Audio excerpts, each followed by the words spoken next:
तो ये हमारे एटम सीरीज का लेक्चर नंबर 3 है और इसमें हम रदरफोर्ड के एक्सपेरिमेंट के बारे में हम पढ़ते हैं कि रदरफोर्ड ने किस तरह एक्सपेरिमेंट कर लिया और किस तरह उन्होंने थॉमसन मॉडल को रिजेक्ट कर लिया और एक नया मॉडल दे दिया। अच्छा, अगर आप लोगों ने इस एटम सीरीज के वो 2 लेक्चर नहीं देखे हैं तो मैं आप लोगों से रिक्वेस्ट करता हूँ पहले जाके वो 2 लेक्चर देखिए जिसकी लिंक डिस्क्रिप्शन में मौजूद है। तो वो देख लेने के बाद अगर आप ये वाला लेक्चर देखेंगे तो आपको फिर अच्छी तरह से समझ आ जाएगी। अच्छा, तो देखिए रदरफोर्ड ने हमारे पास जो थॉमसन मॉडल था उन्होंने कहा था कि जो हमारे पास पॉजिटिवली चार्ज है वो एटम में चारों तरफ फैली हुई है जिस तरह की हमारे पास मौजूद है तरबूज की शक्ल में, और जो इलेक्ट्रॉन है वो इसमें लगी हुई है पुडिंग की तरह। इसको प्लम मॉडल दे दिया। अब इसको वेरीफाई करने के लिए हमारे पास आ गए रदरफोर्ड साहब। उन्होंने क्या कर लिया कि गोल्ड की एक थिन फॉइल यूज की और इस तरह उनके चारों तरफ पे जिंक सल्फाइड की एक स्प्लिट लगा दी और यहां से बॉम्बमेंट की जो अल्फा पार्टिकल्स की है, और हमें पता है कि अल्फा पार्टिकल हमारे पास वो है positively charge according to Thomson. तो ये भी पॉजिटिव है, ये पॉजिटिव होना ये चाहिए था कि ये तमाम के तमाम पार्टिकल वापस आ जाते, लेकिन ऐसा नहीं हुआ। रदरफोर्ड ने यहाँ पे 20,000 अल्फा पार्टिकल्स की बॉम्बमेंट की। तो क्या हुआ कि 20,000 में से 19,990 पार्टिकल्स बिल्कुल सीधे चले गए, मतलब बिल्कुल सीधे निकल गए, और सिर्फ आप में से कुछ पार्टिकल, मतलब अगर आप ले ले 8 पार्टिकल्स कुछ एंगल के साथ डिफ्लेक्ट हो गए। ठीक है, कुछ एंगल के साथ डिफ्लेक्ट हो गए, लेकिन सिर्फ और सिर्फ 2 पार्टिकल जिस रास्ते से गए हैं उसी रास्ते पे वापस आ गए। तो इससे रदरफोर्ड ने ये नतीजा निकाला कि हमारे पास जो एटम है ना उसमें 90% स्पेस जो है ना 99% स्पेस जो है वो क्या है, खाली है, और हमारे पास जो पॉजिटिवली चार्ज है वो क्या है, वो सिर्फ और सिर्फ एक छोटे से हिस्से में लगा हुआ है, और उसको उन्होंने नाम दे दिया न्यूक्लियस का। न्यूक्लियस का नाम दे दिया और इस तरह उन्होंने प्रोटॉन की दरियाफ्त भी की। तो इस एक्सपेरिमेंट से रदरफोर्ड ने कुछ पॉइंट्स निकाले हैं और वो पॉइंट हम डिस्कस करते हैं। Atom consist of positively charge centre portion का न्यूक्लियस। अच्छा, उन्होंने कहा कि एटम का जो छोटा हिस्सा पॉजिटिव हिस्सा है वो सेंटर में है और उसको उन्होंने नाम दे दिया न्यूक्लियस का।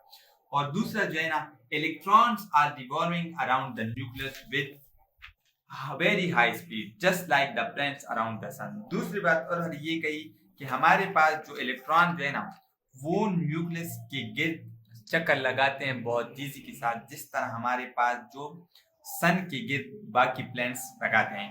तीसरा जो उन्होंने बात की वो ये कह दिया कि electrons revolving around the nucleus would require centripetal force. The attraction force of nucleus on electron provided centripetal force. अच्छा, तो तीसरी बात रदरफोर्ड साहब ने ये की कि the electrons are revolving around the nucleus would require a centripetal force। तो अच्छा, तो ये देखिए वो कह रहे थे कि जब इलेक्ट्रॉन जो है ना वो न्यूक्लियस के गिर्द चक्कर लगाएंगे तो उसके लिए सेंट्रीपिटल फोर्स की जरूरत होगी, और ये जो अट्रैक्टिव फोर्स जो है ना न्यूक्लियस का, ये इलेक्ट्रॉन को प्रोवाइड करेगी न्यूक्लियस उसको प्रोवाइड करेगी और उसको सेंटर में घुमा रहे हैं। अच्छा, चौथी बात उन्होंने की है कि new atom is a neutral particle. मतलब ये है कि हमारे पास जो एटम है ना वो एक न्यूट्रल पार्टिकल है। न्यूट्रल का मतलब ये है कि इसमें जितने प्रोटॉन है उतनी ही इलेक्ट्रॉन है। और पांचवी बात जो लास्ट वाली उन्होंने की वो कि nucleus is responsible for mass and energy of the atom. अच्छा, पांचवी बात वो कह रहे हैं कि हमारे पास जो न्यूक्लियस जो है ना वो हमारे पास क्या है, रिस्पांसिबल है मास और एनर्जी का। अच्छा, तो उन्होंने एक ये एटम सजेस्ट की कि हमारे पास जो पॉजिटिव चार्ज है वो एक छोटे से हिस्से में, जिसको उन्होंने नाम दिया कि वो क्या है, न्यूक्लियस है, और इलेक्ट्रॉन जो है ना वो इसके गिर्द रिवॉल्व करे। तो उन्होंने प्लम पुडिंग मॉडल, मतलब जो थॉमसन मॉडल को रिजेक्ट कर दिया और एक न्यू मॉडल दे दिया। प्लम पुडिंग मॉडल हमें कहता था कि एटम जो है ना वो पॉजिटिव चार्ज पूरे एटम में फैले हुए और इलेक्ट्रॉन इसमें लगी हुई है।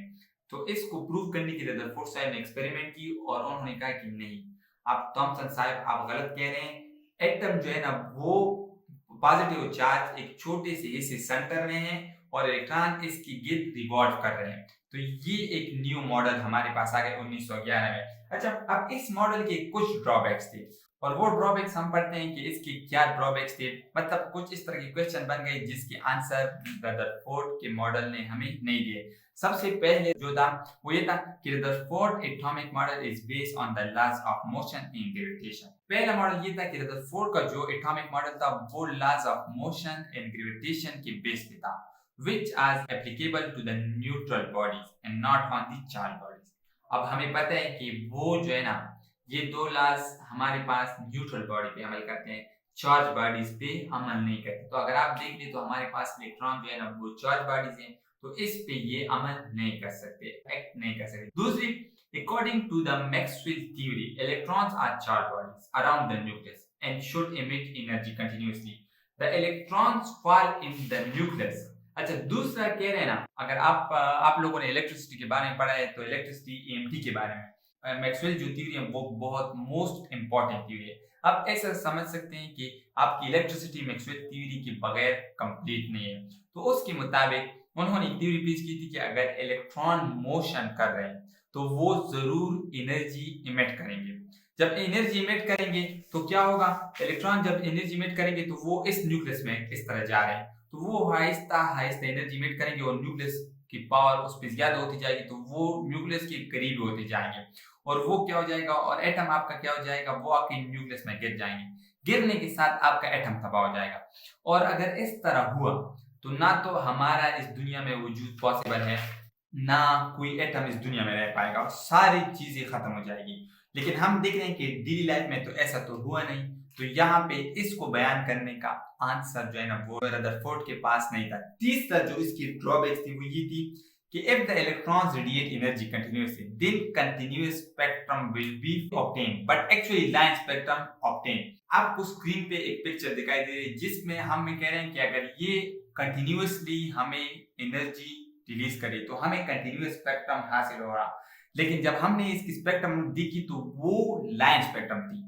तो इसका मतलब ये है कि इलेक्ट्रॉन जो है ना वो कंटिन्यूअसली एनर्जी खारिज नहीं करी बल्कि वो लाइन स्पेक्ट्रम में एनर्जी खारिज करी। अच्छा, चौथा जो इस ड्रॉबैक था वो ये था it does not provide any explanation about the chemical properties of element. अच्छा, इसका जो है ना चौथा जो ड्रॉबैक्स हमारे पास आ रहा था वो ये था कि इसने हमें कुछ भी केमिकल एक्सप्लेनेशन रदरफोर्ड ने हमें नहीं दी। अलबत्ता एक एटम के न्यू मॉडल की तरफ एक अच्छा स्टेप था, लेकिन इसका ये ड्रॉबैक्स था कि इन्होंने केमिकल प्रॉपर्टीज बयान नहीं की। तो केमिकल प्रॉपर्टीज जब बयान नहीं की तो हमें ये नहीं पता चलेगा कि ये किस तरह एक एटम दूसरे एटम के साथ केमिकली मिला के, मतलब हाइड्रोजन और ऑक्सीजन किस तरह केमिकली मिलके H2O बनाते हैं। तो ये हमें हासिल नहीं हुआ। अब ये हासिल नहीं तो ये चार इसके ड्रॉबैक बने और इसके आंसर देने के रदरफोर्ड कहां से थे, कौन कौन से। पहला ये था कि ये हमारे पास जो मॉडल जो है ना वो किस पे बेस्ड था, laws of motion and gravitation, और वो चार्ज बॉडी पे एक्ट नहीं करता, वो सिर्फ और सिर्फ न्यूट्रल बॉडी पे एक्ट करते हैं। दूसरा ये था कि मैक्सवेल थ्योरी के मुताबिक इलेक्ट्रॉन जो है ना वो चार्ज बॉडीज है और जब न्यूक्लियस के गिर्द घूमते हैं तो वो कंटिन्यूअसली एनर्जी खारिज करते हैं। अगर वो ऐसा करेंगे तो न्यूट्रल कुछ सेकंडों के बाद, मतलब ये बहुत तेजी के साथ घूमते हैं और ये अमर बहुत तेजी के साथ होते हैं, तो ये कुछ ही सेकंड में एटम डिस्ट्रॉय हो जाएगा। लेकिन हम तो देखते हैं कि एटम तो मौजूद है, अगर ये डिस्ट्रॉय होते तो ना तो इंसान भी इस दुनिया में पॉसिबल नहीं था, इंसान का, क्योंकि इंसान भी एटम से बने हैं, ना जानवर कोई भी चीज इस दुनिया में उनका रहना पॉसिबल नहीं था। तीसरी जो इसकी आती है वो ये आती है ड्रॉबैक कि हमें दे रही है कंटिन्यूअस स्पेक्ट्रम, लेकिन हम जब ये इलेक्ट्रॉन रेडिएट एनर्जी करें तो ये चाहिए था कि ये हमें कंटिन्यूअस स्पेक्ट्रम देती, लेकिन जब हमने देख लिया तो ये हमें लाइन स्पेक्ट्रम दे रही है, तो ये भी बयान करना उसके लिए पॉसिबल नहीं था। चौथी तो थी कि इन्होंने हमें किसी भी केमिकल प्रॉपर्टीज के बारे में एक्सप्लेनेशन नहीं दी। तो इन तमाम चार आंसर को देने के लिए हमारे पास आते हैं नील बोहर साहब, और हम देखते हैं कि नील बोहर का जो मॉडल है ना वो इसको हम कहते हैं सेमी क्वांटम। तो वो कुछ क्लासिकल है और कुछ क्वांटम है, तो उन्होंने कुछ ना कुछ क्वांटम को टच किया हुआ है। तो यहाँ से बस ये मॉडल दे दिया और इसको बयान करने के लिए फिर नील बोहर आते हैं। नील बोहर का मॉडल हम पढ़ते हैं और आप लोग देखते हैं कि नील बोहर के मॉडल को आप लोग हम पढ़ते हैं बहुत ज्यादा और वो बहुत ही एक्यूरेट मॉडल है। तो उसके बारे में हम इंशाल्लाह नेक्स्ट लेक्चर में पढ़ेंगे। तो आज अब तक अगर कोई क्वेश्चन हो तो वो पूछें और जरूर 2 लेक्चर जो हमने इससे पहले दिए हैं ना वो देखिए, फिर ये वाला लेक्चर देखेंगे तो आपको अच्छी तरह समझ आ जाएगी। Thank you.